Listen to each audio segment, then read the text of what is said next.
Hello hello hello नजरे screen पे मैं रुद्र प्रताप सिंह आप सभी का स्वागत करता हूं आपका अपना प्लेटफॉर्म मैथ एंड साइंस पे। तो आज मैं बात करने वाला हूं क्लास 10th का सिलेबस मैथमेटिक्स का कि कौन कौन सा सिलेबस आ रहा है और कौन कौन से चैप्टर आ रहे हैं और अपन किस तरीके से कवर करने वाले हैं उसके बारे में बात करने वाला हूं।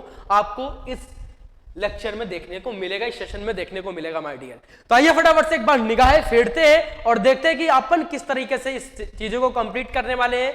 कौन सा चैप्टर आपको पहले देखने को मिलेगा, यूट्यूब पे क्या मिलेगा, ऐप में क्या मिलेगा, वो सारी चीजें आपको मैं बहुत ही जल्द इसी सेशन में बताने वाला हूं। तो आइए स्टार्ट करते हैं बिना किसी देरी के। एक बार सिलेबस पे नजर डालते हैं कि कोई भी चीज पढ़ने से पहले एक बार जानना जरूरी है कि उसमें क्या क्या पढ़ना है, कैसे पढ़ना है, कैसे उसको कवर अप करना है और एग्जाम में कैसे टॉप करना है। तो आइए स्टार्ट करते हैं बिना किसी देरी के। उससे पहले आप चैनल को सब्सक्राइब कर लेना, साथ ही साथ बेल आइकन को हिट कर लेना ताकि हर एक अपडेट बिना किसी पूछा आप सभी के बीच माय डियर पहुंचता रहे। तो मैथ साइंस की तरफ से ये सिलेबस मैंने लेके आया हूं मैं, है ना, और इस पीडीएफ में आपको देखने को मिलेगा CBSE class 10th maths revise syllabus 2022 और 23, मतलब 2022 में अभी जो इनकी एंट्री हो चुकी है और जो 2023 में पेपर लिखने जा रहे हैं क्लास 10th के, उनका ये सिलेबस है। तो यहां पे देखिए भैया सीरियल नंबर दे रखा है ना, और नंबरिंग भी दे रखा है, ठीक है। तो आइए जरा इस पे एक बार निगाहें डालते हैं। तो पहला क्या है भैया, नंबर सिस्टम, जिसमें आप रियल नंबर के बारे में पढ़ोगे। नंबर सिस्टम जिसमें आप क्या पढ़ोगे, रियल नंबर के बारे में पढ़ोगे। What is this, what is this, please give me 1 minute of time, ठीक है। तो इसमें क्या देखोगे आप, रियल नंबर के बारे में माय डियर देखने वाले हैं, ठीक है, नंबर सिस्टम में, जो कि 6 मार्क्स का वेटेज लेके चलेगा। उसके बाद आपका अलजेब्रा वाला पार्ट चलेगा, यानी आपको 20 नंबर्स देखने को मिलेंगे यहाँ पे अलजेब्रा वाले पार्ट से। कोऑर्डिनेट ज्योमेट्री एक सिंगल चैप्टर है, 6 नंबर के क्वेश्चन इसमें से पूछे जाएंगे। ज्योमेट्री में से 15 नंबर का वेटेज लेके चल रहा है ज्योमेट्री आपका। अगर मैं ट्रिग्नोमेट्री की बात करूं तो भैया 12 नंबर का वेटेज लेके चलेगा। मेंसुरेशन की बात करूं तो 10 नंबर का वेटेज है और स्टैटिक्स एंड प्रोबेबिलिटी मिला के आपका 11 नंबर्स है।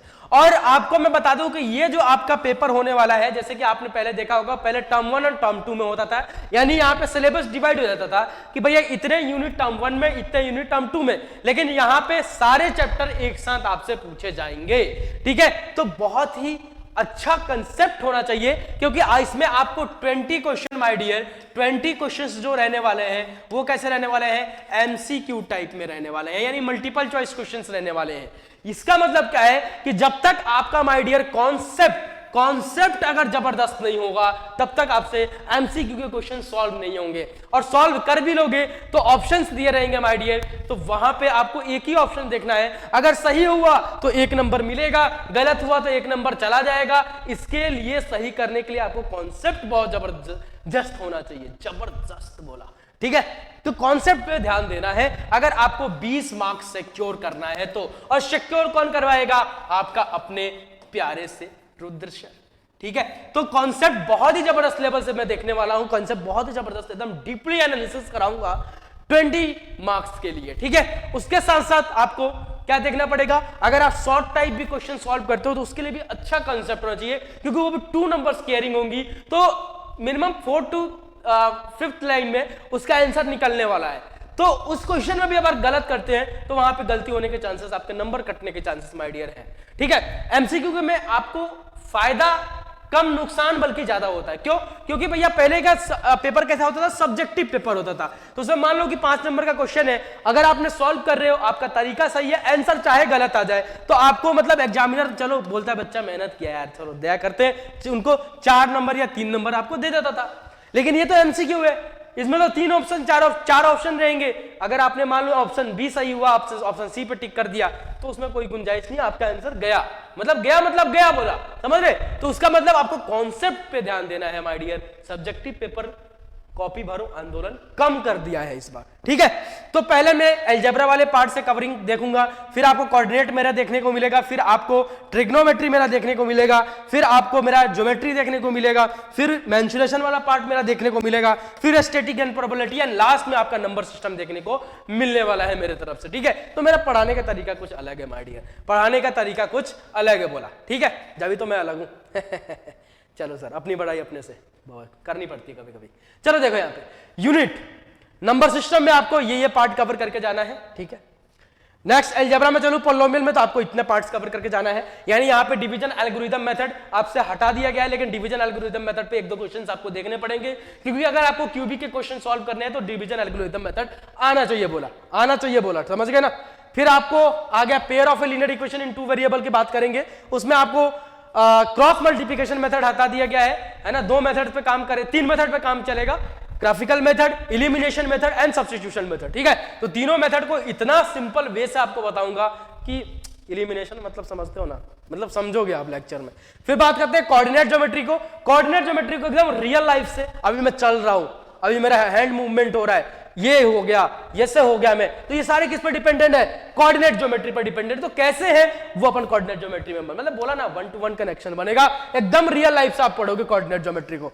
फिर ये ट्रायंगल वाली पार्ट तो आप जानते हो मेरा कितना फेवरेट है, ठीक है, एकदम जबरदस्त। ट्रायंगल को लास्ट से मारेंगे, स्क्वायर बन जाएगा, प्रूफ कर देंगे धड़ाधड़ से, ठीक है। जबरदस्त लेवल से रोम्बस बनाएंगे, जबरदस्त लेवल से लास्ट से मार के ट्रायंगल को एंगल 0 करके बताएंगे कैसे किया जाता है, कहां से होता है ट्रायंगल का एंगल 0। हाँ, ट्रायंगल का एंगल 0 भाई, तो वो भी मजा आने वाला है यहाँ पे, ठीक है। नेक्स्ट अपन देखते हैं, ये सारे कवर करने हैं अपने को ट्रायंगल वाले पार्ट में। फिर ट्रिग्नोमेट्री में से आपको ट्रिग्नोमेट्री जो अपन पढ़ते थे किसके लिए, एक्यूट एंगल से नीचे के लिए क्लास 10 में पहले पढ़ाया जाता था, वो पार्ट हटा दिया गया है। ट्रिग्नोमेट्री में बस क्वेश्चन 30 डिग्री, 45 डिग्री और आपके 60 डिग्री पे पूछने वाला है। यानी जो अपन रैंडम 37 के लिए वैल्यू निकाल देते हैं, रैंडम किसी भी एक्यूट एंगल के लिए बात करते थे, बोला किसी भी एक्यूट एंगल के लिए बात करते थे, 35 डिग्री, 37.5 डिग्री, इसकी वैल्यू क्या होगी साइन की, कॉस की, वो सारे पार्ट हटा दिए गए हैं। यानी आपको 30, 45 और 60 डिग्री पे देखने को मिलेंगे, ठीक है। अगर आइडेंटिटी से मैं बात करूं तो बहुत इजी कर दिया आइडेंटिटी वाले पार्ट में, बस साइन स्क्वायर थीटा और कॉस स्क्वायर थीटा। सर यहाँ ए लिखा हुआ है, ए लिखो, बी लिखो, डी लिखो, थीटा लिखो, बात बराबर ही है। तो बस इसी रिलेशन पे आपको क्वेश्चन देखने को मिलेगा। तो ट्रिग्नोमेट्री वाले पार्ट्स को काफी इजी कर दिया गया है और वहां पे नंबर गेन करने के चांसेस बढ़ा दिए गए हैं। मेंसुरेशन वाले बात में बात करूं तो मेंसुरेशन में पहले मैं एरिया रिलेटेड टू सर्कल बहुत ही जबरदस्त लेवल से पढ़ाता था, अभी भी पढ़ाऊंगा, लेकिन बहुत ही पार्ट्स कम कर दिए गए हैं, तो और भी अच्छे लेवल से देखेंगे इसको, ठीक है। चलो भाई, नेक्स्ट अपन बात करते हैं स्टैटिस्टिक्स एंड प्रोबेबिलिटी। बहुत ही प्यारा चैप्टर है, बहुत ही जबरदस्त चैप्टर है और मजेदार चैप्टर है, एकदम विजुअलाइजेशन रियल विजुअलाइजेशन वाला चैप्टर है, तो उसको भी बहुत ही अच्छे से देखेंगे। लेकिन इसका भी बहुत सारे टॉपिक हटा दिए गए हैं, तो इतने टॉपिक पे अपन बात होगी, ठीक है। आई होप कि ये पेज आपके लिए हेल्पफुल होगा, ठीक है। अब अपन बात करते हैं FAQS, मतलब क्या सर? फ्रीक्वेंटली आस्क्ड आपका क्वेश्चंस कौन कौन से रहते हैं, कौन कौन से चैप्टर से लगातार क्वेश्चंस जबरदस्त लेवल से पूछे जाते हैं, क्वांटिटी उनकी बढ़ाई जाती है, वो सारे चैप्टर देखिए कौन कौन से रहने वाले हैं, ठीक है। तो वो कौन कौन से रहने वाले हैं? What are the some most important chapters in a mathematics syllabus class 10, ठीक है। कौन कौन से चैप्टर बहुत इंपॉर्टेंट रहने वाले हैं? क्वाड्रेटिक्स से बहुत अच्छा क्वेश्चंस पूछे जाते हैं और ज्यादा क्वेश्चन पूछे जाते हैं क्वाड्रेटिक्स से आपके। उसके बाद बात करूं लीनियर और लाइंस एंड एंगल की, सॉरी लाइंस इनटू 2 डायमेंशन, आपका जो कोऑर्डिनेट ज्योमेट्री वाला चैप्टर है उससे भी अच्छे क्वेश्चंस पूछे जाते हैं, ठीक है। अगर मैं ट्रायंगल वाले पार्ट पे बात करूं तो इससे भी अच्छे क्वेश्चन पूछे जाते हैं, सर्कल वाले पे भी अच्छे क्वेश्चंस आएंगे, ट्रिग्नोमेट्री में भी, स्टैटिस्टिक्स एंड प्रोबेबिलिटी। तो ये आपके जो चैप्टर है वो मतलब फ्रीक्वेंटली आस्क्ड क्वेश्चंस है, यानी फ्रीक्वेंटली इससे क्वेश्चंस पूछे गए हैं। तो ये कुछ मेरे तरफ से ओवरव्यू रहा क्लास 10 के बच्चों के लिए, जो 2023 में, कब 2023 में जो पेपर लिखने जा रहे हैं, जो लगे हुए हैं और जबरदस्त लेवल से लगे हुए हैं उनके लिए, ठीक है। मैथ एंड साइंस आपके लिए बहुत ही जल्द लॉन्च करने वाला है यहाँ पे क्रैश कोर्स, उसके साथ साथ आपको हमारा रिकॉर्डिंग कोर्स भी मिलने वाला है जिसे आप परचेज कर सकते हैं हमारे वेबसाइट पे जाके। ऐप पे भी हमारे क्लासेस देखने को मिलेंगे, तो फटाफट से MCQ एंड इंजीनियर्स हब नाम से हमारा ऐप है, ठीक है। MCQ एंड इंजीनियर्स हब अगर आप प्ले स्टोर पे डालेंगे तो वहां पे हमारा ऐप दिखेगा, इस ऐप को डाउनलोड करके साइन इन कर लीजिएगा और वहां पे हमारे सारे लेक्चर्स आपको प्रोवाइड होंगे।